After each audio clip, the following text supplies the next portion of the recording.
18 years after appearing on 106 & Park's Freestyle Friday, Jin's career is in a steady yet precarious position. Undeniably, MC Jin has proven his ability to craft off-the-top lethal freestyles without much effort. And there was a time when the public thought Jin would rise to fame the same way Eminem did. But to this day, Jin has struggled to create a lane for himself within American hip-hop. Despite signing to the hip-hop label Ruff Ryders Entertainment as the first mainstream Asian American rapper in 2001, the shift in the masses from wondering what Jin would do next to not caring at all was quick and intense. I thought I was heading to the moon. Everybody was writing about me. I'm appearing on ESPN. I was in movies and on Entertainment Tonight, and I allowed myself to believe that I'm here. In reality, Jin's short time with Ruff Ryders Entertainment didn't help him achieve the success that he longingly searched for. Jin's debut album called The Rest Is History was pushed back for 2 whole years, and when the album finally came out, it peaked at number 54 on the Billboard 200. After he didn't sell enough copies of his debut album, Jin was dropped from Ruff Ryders Entertainment, and soon after that he seemingly disappeared off the face of the planet, leaving the public wondering, what happened to MC Jin? Now a lot of you guys may not know this, but soon after Jin left Ruff Ryders, he changed his name to the MC, and under this new name, and with the help of an independent record label called Crafty Plugs, Jin released another album called MC's Propaganda near the end of Halloween 2005. In 2007, Jin released a Cantonese album, and at this point in his career, Jin was basically recording songs and albums and releasing them to the public in the hopes that one of them would blow up. However, the following he had cultivated since his freestyles on BET was not strong enough to sustain a career in the US. By the end of 2008, Jin was ready to quit rapping for good, and this is what he had to say. It was out of not only frustration and bitterness, but also out of reality. I was approaching my mid to late 20s, and I was thinking about my future. I didn't want to be this depressed, non-successful rapper for the rest of my life. After Jin's Cantonese album got rejected by multiple labels overseas, Jin's career was at an all-time low. But little did he know that he was about to experience an unexpected change in his life that would put him back on the map financially. In 2008, Universal hip-hop group Hong Kong got wind of Jin's Cantonese album, and because he had a small following in America and China, they reached out to him and offered him a contract and a chance to move to Hong Kong. Because Jin had not achieved the amount of success he longed for in America, he quickly jumped at the opportunity to reinvigorate his music career in Hong Kong, and this is what he had to say.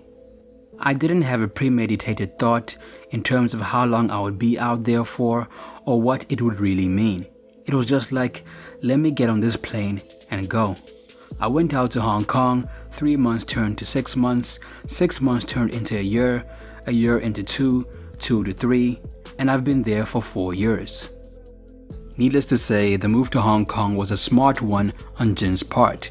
Because of his contract with Universal hip-hop group Hong Kong, Jin was offered several endorsement deals, he saw his face plastered across several billboards, he was baptized and found Christianity, and after the birth of his son Chance, it seemed like Jin would remain in Hong Kong for good. However, this was not the case, and in 2012, he and his family decided it was best to raise their son in America, and they made the move back to New York City. After getting back from Hong Kong, Jin linked up with Vlad TV in 2013, and he got to speak about the success he achieved overseas. I was the Justin Bieber of Hong Kong. When I say I was the Justin Bieber, I meant in Hong Kong specifically. If you magnify that to China as a whole, it may shrink. I may not be Justin Bieber, I may be Robin Thicke.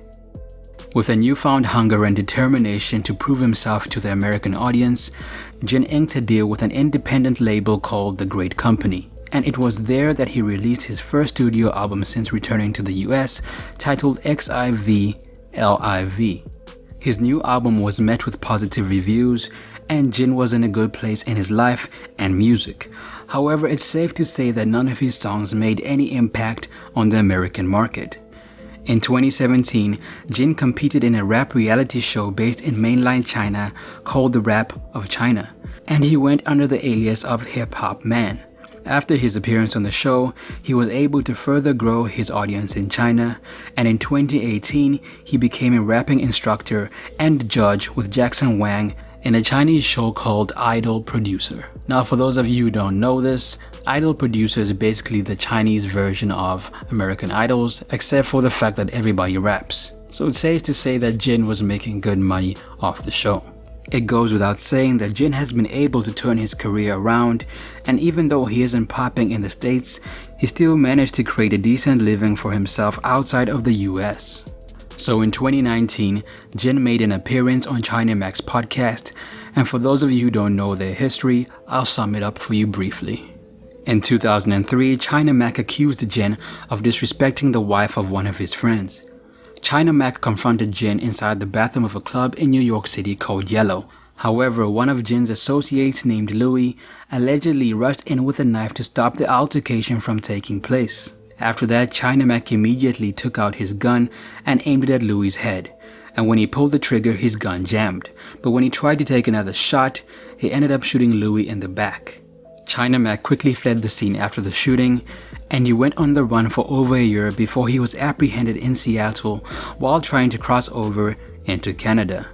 China Mac had to go to prison, and he spent approximately 10 years behind bars.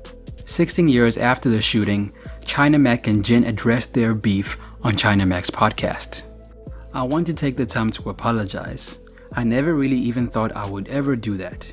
Sitting here with you in front of me, I feel compelled to apologize because at the end of the day, we became men, not by what we do, but how we respond to certain things, how we realize our own mistakes, and how we take the initiative to make things right.